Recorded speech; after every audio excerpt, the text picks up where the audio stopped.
अस्सलाम वालेकुम, कैसे हैं आप सब। तो आज हम स्टार्ट करने जा रहे हैं एक्सरसाइज 2A का क्वेश्चन नंबर 4। तो मेरे पास ये बुक 2 है जिसको हम D2 भी बोलते हैं और उसका ये मेरे पास न्यू एडिशन है। आप देख सकते हैं यहाँ पे लिखा हुआ है अपडेटेड 7th एडिशन और हमारे पास ये चल रहा है इस वक्त चैप्टर नंबर 2। तो इससे पहले भी मैं चैप्टर नंबर 2 से रिलेटेड काफ़ी कंटेंट काफ़ी सोल्यूशंस अपलोड कर चुका हूँ। मैंने इस चैप्टर के नेम से एक सेपरेट प्लेलिस्ट बना दी है, उसका लिंक नीचे डिस्क्रिप्शन में दे दिया है। अगर आप इस चैप्टर से रिलेटेड बाकी सोल्यूशन में इंटरेस्टेड हो तो वो लिंक नीचे डिस्क्रिप्शन में से देख सकते हैं, ताकि आपको इस चैप्टर से रिलेटेड तमाम सोल्यूशंस एक ही जगह पर आसानी से मिल जाए। इसके अलावा मैंने एक फेसबुक पेज भी बनाया हुआ है, उसका लिंक भी डिस्क्रिप्शन में दिया हुआ है। अगर आपके कोई क्वेश्चंस हैं या सजेशंस हैं जो कि मेरे वीडियो कंटेंट के हवाले से हैं और आप मुझ तक पहुंचाना चाहते हैं, तो आप इस फेसबुक पेज के थ्रू अपने क्वेश्चंस को, सजेशंस को मुझ तक पहुंचा सकते हैं। तो जैसा कि आपको सामने स्क्रीन पर नजर आ रहा है, मेरे पास ये बुक 2 का यानी D2 का न्यू एडिशन है। यहाँ पे मेंशन भी है अपडेटेड 7th एडिशन। तो जो इसका लास्ट एडिशन था मैंने उसके सोल्यूशंस भी कवर किए हुए, वो भी मेरे चैनल पर अवेलेबल हैं। तो उसके लिए आप मेरा यूट्यूब चैनल का प्लेलिस्ट सेक्शन देख सकते हैं। आपको वहाँ पे तमाम सोल्यूशंस D1 से लेकर D3 तक डिफरेंट प्लेलिस्ट के अंदर आसानी से मिल जाएंगे। और अगर आपके पास ये न्यू एडिशन है तो उसके लिए तो मैंने जैसे आपको बता दिया, मैंने सेपरेट प्लेलिस्ट बना दी है, उसका लिंक भी डिस्क्रिप्शन में दे दिया ताकि आपको सोल्यूशंस ढूंढने में मुश्किल ना पेश आए। तो आइए अब स्टार्ट कर लेते हैं क्वेश्चन नंबर 4 को। तो आज इस वीडियो में हम क्वेश्चन नंबर 4 करेंगे इस न्यू एडिशन का। तो इसकी स्टेटमेंट रीड करते हैं, इसको समझते हैं और सॉल्व करते हैं। तो यहाँ पे लिखा हुआ है फाइंड द कॉस्ट ऑफ, आपने कॉस्ट निकाल के दिखानी है। कॉस्ट का मतलब कीमत निकाल के दिखानी है। किसकी कीमत निकाल के दिखानी है? ए और बी में दो पार्ट्स हैं।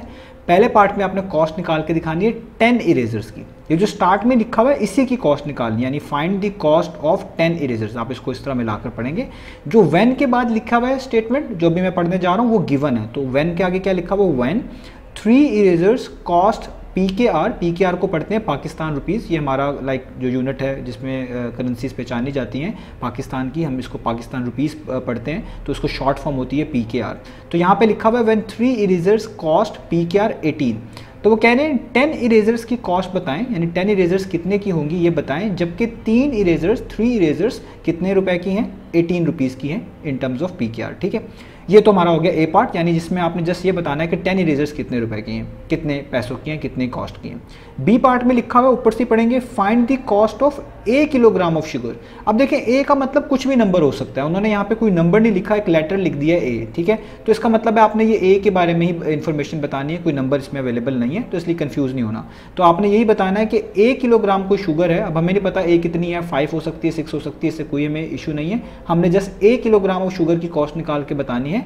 जब when B kilogram of sugar cost PKR 55, again PKR stands for Pakistan rupees. वो कह रहे हैं 1 किलोग्राम ऑफ शुगर की कॉस्ट क्या होगी, जबकि B किलोग्राम शुगर की कॉस्ट कितनी बनती है? 55 रुपीज़ बनती है। तो इस तरीके से ए पार्ट में 10 इरेजर्स की कॉस्ट निकालनी है, जबकि 3 इरेजर्स की कॉस्ट बताई हुई है 18 रुपीज़, और बी पार्ट में 1 किलोग्राम ऑफ शुगर की कॉस्ट बतानी है, जबकि B किलोग्राम ऑफ शुगर की कॉस्ट बताई हुई है 55 रुपीज़। तो उम्मीद है आपको क्वेश्चन की स्टेटमेंट समझ आ गई होगी। अब चलते हैं इसके सोल्यूशन की तरफ।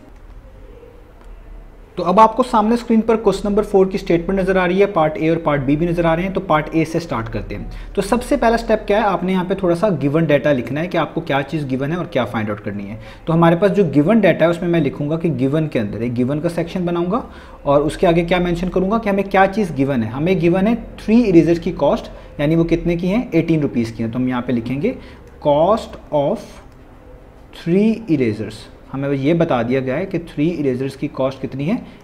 18 रुपीज़, यानी आप लिख सकते हैं यहाँ पे PKR 18। ठीक है, ये मैंने लिख दिया। अब हमने फाइंड क्या करना है, ये भी मैं यहाँ पे मेंशन करूँगा अलग से, टू फाइंड। हमने फाइंड क्या करके दिखाना है? हमने फाइंड करके दिखाना है कि 10 इरेजर की कॉस्ट क्या होगी। तो हम यहाँ पे लिखेंगे कॉस्ट ऑफ 10 इरेजर्स, के 10 इरेजर्स अगर हमारे पास हों उनकी कॉस्ट कितनी होगी, इसलिए मैं उसके आगे क्या डाल रहा हूँ? Question mark. अब याद रखिएगा ये व्हेन से आगे वाली जो स्टेटमेंट है इसी को हम गिवन स्टेटमेंट बोलते हैं। इससे पहले वाली जो स्टेटमेंट है यहाँ पर इस क्वेश्चन के मुताबिक वो आपको जस्ट ये बताना चाह रहे हैं कि इसकी चीज़ फाइंड आउट करनी है, इसकी कॉस्ट फाइंड आउट करनी है। अच्छा जी, अब हम ये जो क्वेश्चन करेंगे इसको यूनिटरी मेथड से करेंगे। आपने जब भी किसी चीज़ की कीमत निकालनी हो तो आपको ये पता होना चाहिए कि वो एक चीज़ कितने की है। यानी अगर आपने 10 इरेजर की कॉस्ट निकालनी है तो आपको पता होना चाहिए कि एक इरेजर की कॉस्ट कितने की है। तो उसके लिए हम इसी स्टेटमेंट को यूज़ करेंगे कि अगर 3 इरेजर्स यानी 3 इरेजर्स की कॉस्ट कितनी बनती है? PKR 18 रुपीज़, तो 1 इरेजर की कॉस्ट कितनी होगी? इसी को यूनिटरी मेथड बोलते हैं, जिसमें एक यूनिट वैल्यू निकालनी पड़ती है। तो इसलिए हम सबसे पहले निकालेंगे कि कॉस्ट ऑफ 1 इरेजर कितने की बननी चाहिए?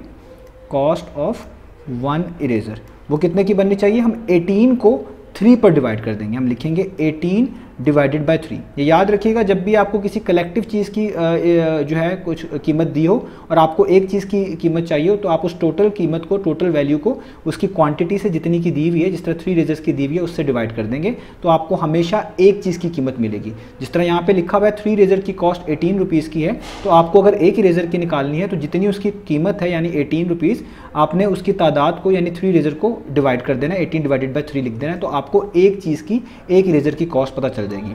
तो वो बहुत सिंपल है, 3 1 टाइम्स 3 होता है, 3 6 टाइम्स 18 होता है। तो इससे पता चला कि एक इरेजर तो कितने की होगी, वो होगी 6 रुपीज़ की। PKR में 6 इसलिए लिख रहा हूँ क्योंकि इसकी करेंसी है, यूनिट है 6 रुपीज़।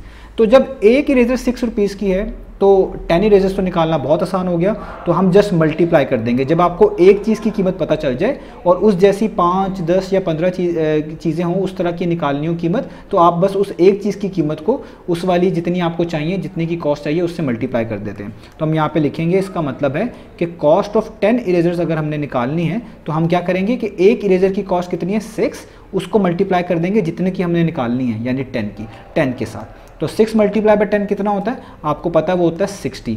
तो इसका मतलब है हमारे पास जो 10 इरेजर्स होंगी वो कितने रुपीज़ की होंगी, 16 रुपीज़ की होंगी। आप इसके आगे PKR मेंशन कर सकते हैं, यानी इन टर्म्स ऑफ ये रुपीज़ है।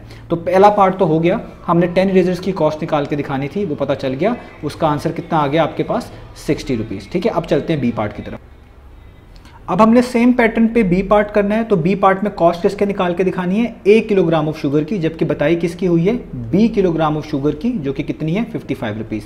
तो उसी तरीके से पहले गिवन डाटा लिखेंगे, यानी जो चीज़ गिवन है उसको सेपरेट करेंगे। तो हमें गिवन क्या है, हमें गिवन है cost of 20 kilogram of sugar, जो कि कितनी है 55 रुपीज़। तो हम यहाँ पे यूँ ही लिखेंगे कि हमें जो चीज़ गिवन है वो है कॉस्ट ऑफ 20 किलोग्राम। अब B की जगह पे कोई भी नंबर है, आपने जैसे इसको अपने जहन में रखना है कि B की जगह पे कोई भी नंबर हो सकता है, उन्होंने जनरली बस B कहा हुआ है इसको, तो हमने भी इसको B कहना है। तो कॉस्ट ऑफ 20 किलोग्राम शुगर हमें गिवन है, और वो कितनी गिवन है, वो गिवन है 55 रुपीज़ की। हम यहाँ पे लिखेंगे PKR 55, ठीक है, यानी 55 रुपीज़ से हम के रिलेटेड हमें एक गिवन है। ठीक है, अब हमने फाइंड क्या करके दिखाना है, ये भी हम यहाँ पे लिखेंगे। हम यहाँ पे हेडिंग डालेंगे टू फाइंड, यानी जो चीज़ हमने फाइंड करके दिखानी है, हमने फाइंड करके दिखानी है जो स्टार्ट में चीज़ लिखी हुई थी कि 1 किलोग्राम अगर शुगर हो उसकी कॉस्ट कितनी होगी। तो इसलिए हम यहाँ पे लिखेंगे कॉस्ट ऑफ 1 किलोग्राम शुगर। ये मैंने यहाँ पे फाइंड आउट करके दिखानी है, इसलिए मैं इसके आगे क्या डाल रहा हूँ, क्वेश्चन मार्क।